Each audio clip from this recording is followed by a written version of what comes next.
Pria ini keningnya mau dibor. Ia adalah orang yang hidupnya luntang-lantung dan hanya hidup di sebuah mobil. Sampai suatu ketika ada orang yang mengetuk kaca mobilnya. Orang itu menawarkannya jadi bahan eksperimen dan akan membayar uang 1 miliar. Namun pria ini malah gengsi dan menunjukkan kalau ia punya uang. Keesokan harinya pria ini diberitahukan kalau mobilnya telah dibawa pergi oleh orang asing. Ternyata itu adalah ulah pria semalam. Mau nggak mau akhirnya pria ini mengikuti orang asing itu ke rumahnya. Rumah orang itu terlihat sangat aneh. Banyak sekali tengkorak yang dihiasi rambut palsu. Tak banyak basa-basi, pria ini langsung akan dieksekusi oleh dokter ini. Diberikan tanah siram di keningnya, disuntikan obat bius, dibuka dulu kulit bagian luarnya, dan eksekusi dimulai. Mata bor mulai menyentuh tulang kepala pria ini, dan tiba-tiba pria ini sudah tersadar di dalam mobil miliknya. Ternyata mobilnya juga sudah dikembalikan. Dan pria ini sudah mendapatkan uangnya juga. Malam harinya, dokter itu menjelaskan bahwa eksperimen itu dapat memberikannya kekuatan indera keenam yang luar biasa. Hanya dengan memejamkan sebelah matanya, pria ini bisa melihat dan menebak hal yang tak terduga. Contohnya, pria ini bisa menebak kartu yang terbalik apa isinya. Ternyata kekuatannya tak hanya sebatas itu. Saat dia tak sengaja memejamkan matanya, keanehan lain terjadi. Ada orang yang badannya bisa lepas dan ada manusia yang meleor-leor. Ia tampak kaget karena bisa melakukan itu. Ia mencoba sekali lagi.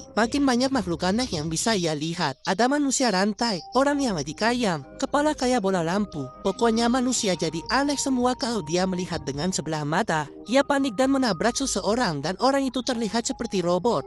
Malah ditamparnya. Akhirnya masalah pun menimpanya, tapi masih aja orang ini ngedip-ngedipin matanya. Akhirnya pria itu disekap dan bos mereka siap memotong jari pria ini. Namun pria ini menggedipkan matanya lagi. Bos mafia ini malah jarinya bergetar dan seluruh tubuhnya ikut gemetar. Bahkan sampai bos mafia itu menangis. Kok bisa ya, hebat juga pria itu ternyata. Akhirnya rombongan mafia itu pun meninggalkannya sendirian. Setelah itu ia menggambarkan hal-hal yang ia lihat kepada dokter yang melakukan eksperimen kepadanya. Dokter itu tampak senang karena eksperimennya berhasil. Dokter itu pun meminta pria ini melihat tubuhnya seperti apa jika dilihat dengan indera keenam. Namun malah tak terlihat apa-apa. Karena masih penasaran dengan kemampuan yang dimiliki kliennya, dokter ini mengajaknya ke tempat pijat dan memilih salah seorang wanita. Besoknya salah satu wanita diajaknya ngedate. Dokter ini pun mendekati wanita itu, dan pria ini menggunakan kekuatan indera keenamnya. Ia bisa melihat monster di dalam tubuh manusia hanya dengan menutup sebelah matanya. Terlihat wanita itu mengeluarkan pasir dari badannya, dan teman dokter itu tak terlihat apa-apa. Pasir itu merasuki tubuh dokter temannya itu.